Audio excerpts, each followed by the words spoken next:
नमस्कार दोस्तों, आपका स्वागत है हमारे YouTube चैनल श्री कहानियाँ में। आज हम आपके लिए विक्रम बेताल की कथा लेकर आए हैं। कथा को पूरा ज़रूर सुनें और साथ ही हमारे चैनल को सब्सक्राइब कर दें। तो चलिए शुरू करते हैं आज की कथा। बहुत पुरानी बात है। धरा नगरी में गंधर्वसेन नाम का एक राजा राज करते थे। उसके 4 रानियाँ थीं। उनके 6 लड़के थे जो सब के सब बड़े ही चतुर और बलवान थे। संयोग से एक दिन राजा की मृत्यु हो गई और उनकी जगह उनका बेटा शंख गद्दी पर बैठा। उसने कुछ दिन राज किया, लेकिन छोटे भाई विक्रम ने उसे मार डाला और स्वयं राजा बन बैठा। उसका राज दिनों दिन बढ़ता गया और वह सारे जम्बूद्वीप का राजा बन बैठा। एक दिन उसके मन में आया कि उसे घूमकर सैर करनी चाहिए और जिन देशों के नाम उसने सुने हैं उन्हें देखना चाहिए। सो वह गद्दी अपने छोटे भाई भर्तृहरि को सौंपकर योगी बनराज से निकल पड़ा। उस नगर में एक ब्राह्मण तपस्या करता था। एक दिन देवता ने प्रसन्न होकर उसे एक फल दिया और कहा कि जो इसे खाएगा वह अमर हो जाएगा। ब्राह्मण ने वह फल लाकर अपनी पत्नी को दिया और देवता की बात भी बता दी। ब्राह्मणी बोली, हम अमर होकर क्या करेंगे? हमेशा भीख मांगते रहेंगे। इससे तो मरना ही अच्छा है। तुम इस फल को ले जाकर राजा को दे आओ और बदले में कुछ धन ले आओ। यह सुनकर ब्राह्मण फल लेकर राजा भर्तृहरि के पास गया और सारा हाल कह सुनाया। भर्तृहरि ने फल ले लिया और ब्राह्मण को 1 लाख रुपये देकर विदा कर दिया। भर्तृहरि अपनी एक रानी को बहुत चाहता था। उसने महल में जाकर वह फल उसी को दे दिया। रानी की मित्रता शहर कोतवाल से थी। उसने वह फल कोतवाल को दे दिया। कोतवाल एक वेश्या के पास जाया करता था। वह उस फल को उस वेश्या को दे आया। वेश्या ने सोचा कि यह फल तो राजा को खाना चाहिए। वह उसे ले जाकर राजा भर्तृहरि के पास गई और उसे दे दिया। भर्तृहरि ने उसे बहुत सा धन दिया, लेकिन जब उसने फल को अच्छी तरह से देखा तो पहचान लिया। उसे बड़ी चोट लगी, पर उसने किसी से कुछ नहीं कहा। उसने महल में जाकर रानी से पूछा कि तुमने उस फल का क्या किया? रानी ने कहा, मैंने उसे खा लिया। राजा ने वह फल निकाल कर दिखा दिया। रानी घबरा गई और उसने सारी बात सच सच कह दी। भर्तृहरि ने पता लगाया तो उसे पूरी बात ठीक ठीक मालूम हो गई। वह बहुत दुखी हुआ। उसने सोचा, यह दुनिया माया जाल है, इसमें अपना कोई नहीं।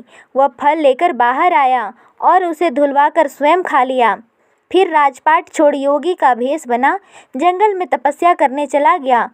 भर्तृहरि के जंगल में चले जाने से विक्रम की गद्दी सूनी हो गई। जब राजा इंद्र को यह समाचार मिला तो उन्होंने एक देव को धारा नगरी की रखवाली के लिए भेज दिया। वह रात दिन वहीं रहने लगा।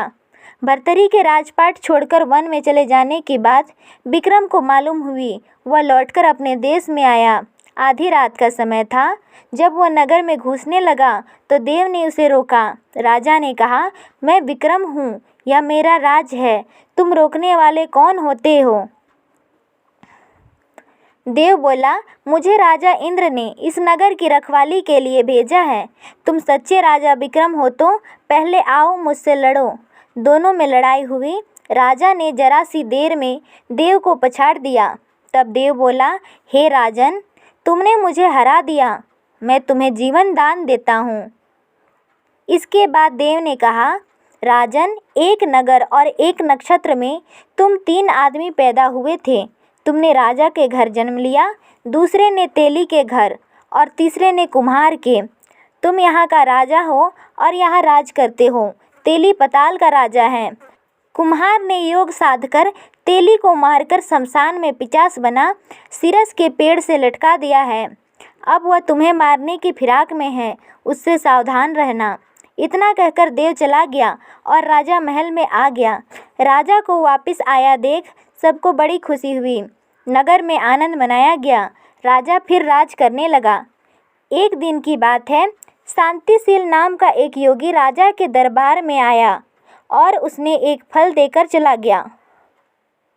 राजा को आशंका हुई कि देव ने जिस आदमी को बताया था कहीं यह वही तो नहीं है।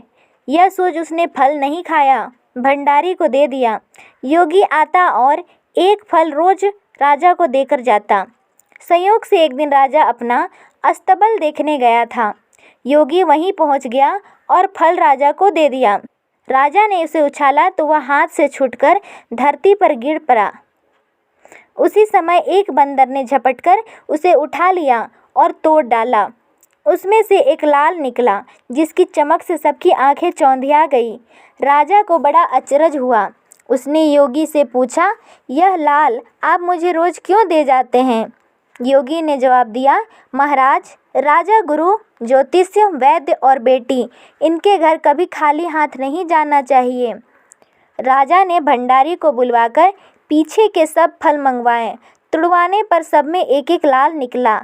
इतने लाल देखकर राजा को बड़ा हर्ष हुआ। उसने जौहरी को बुलवाकर उनका मूल्य पूछा। जौहरी बोला, महाराज, ये लाल इतने कीमती हैं कि इनका मोल करोड़ों रुपयों में भी नहीं आंका जा सकता। एक एक लाल एक एक राज्य के बराबर हैं।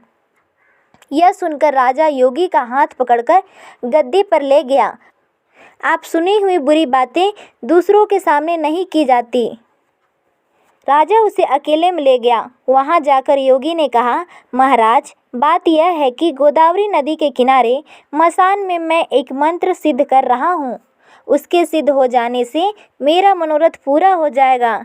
तुम एक रात मेरे पास रहोगे तो मंत्र सिद्ध हो जाएगा। एक रात को हथियार बांधकर तुम अकेले मेरे पास आ जाना। राजा ने कहा, अच्छी बात है। इसके उपरांत योगी दिन और समय बताकर अपने मठ में चला गया। वह दिन आने पर राजा अकेला वहां पहुंचा। योगी ने उसे अपने पास बिठा लिया। थोड़ी देर बैठाकर राजा ने पूछा, महाराज, मेरे लिए क्या आज्ञा है? योगी ने कहा, राजन, यहाँ से दक्षिण दिशा में 2 कोस की दूरी पर मसान में एक सिरस के पेड़ पर एक मुर्दा लटका है। उसे मेरे पास ले आओ। तब तक मैं यहाँ पूजा करता हूँ। यह बात सुनकर राजा वहाँ से चला गया। बड़ी भयंकर रात थी। चारों ओर अंधेरा फैला था। पानी बरस रहा था। भूत प्रेत शोर मचा रहे थे। सांप आ आकर पैरों में लिपटते थे। लेकिन राजा हिम्मत से आगे बढ़ता गया। जब वह मसान में पहुंचा तो देखता क्या है कि शेर दहाड़ रहे हैं, हाथी चिंघाड़ रहे हैं, भूत प्रेत आदमियों को मार रहे हैं। राजा बेधड़क चलता गया और सिरस के पेड़ के पास पहुंच गया। पेड़ जड़ से फुनगे तक आग से दहक रहा था। राजा ने सोचा, हो न हो यह वही योगी है जिसकी बात देव ने बताई थी। पेड़ पर रस्सी से बंधा मुर्दा लटक रहा था। राजा पेड़ पर चढ़ गया और तलवार से रस्सी काट दी। मुर्दा नीचे गिर पड़ा और दहाड़ मार मार कर रोने लगा। राजा ने नीचे आकर पूछा, तुम कौन हो? राजा का इतना कहना था कि वह मुर्दा खिलखिलाकर हंस पड़ा। राजा को बड़ा अचरज हुआ। तभी वह मुर्दा फिर पेड़ पर जा लटका। राजा फिर चढ़कर ऊपर गया और रस्सी काट दी। मुर्दे को नीचे लाया। बोला, तू कौन है? मुर्दा चुप रहा। तब राजा ने उसे एक चादर में बांधा और योगी के पास ले चला। रास्ते में वह मुर्दा बोला, मैं बेताल हूँ। तू कौन है और मुझे कहाँ ले जा रहा है? राजा ने कहा, मेरा नाम विक्रम है। मैं धरा नगरी का राजा हूँ। मैं तुझे योगी के पास ले जा रहा हूँ। बेताल बोला, मैं एक शर्त पर चलूँगा। अगर तुम रास्ते भर चुप रहकर मेरे साथ चलोगे तो मैं तुम्हारे साथ चलूँगा, अगर नहीं तो मैं फिर से पेड़ पर जा लटकूँगा। राजा ने उसकी बात मान ली। फिर बेताल बोला, पंडित, चतुर और ज्ञानी, इनके दिन अच्छी अच्छी बातों में बीतते हैं, जबकि मूर्खों के दिन कलह और नींद में। अच्छा होगा कि हमारी राह भली बातों की चर्चा में बीत जाए। मैं तुम्हें एक कहानी सुनाता हूँ, ध्यानपूर्वक सुनो। इससे आगे की कहानी अगली वीडियो में आएगी। तो हमारी कहानी को पूरा सुनने के लिए धन्यवाद। कृपया हमारे चैनल को सब्सक्राइब कर दें।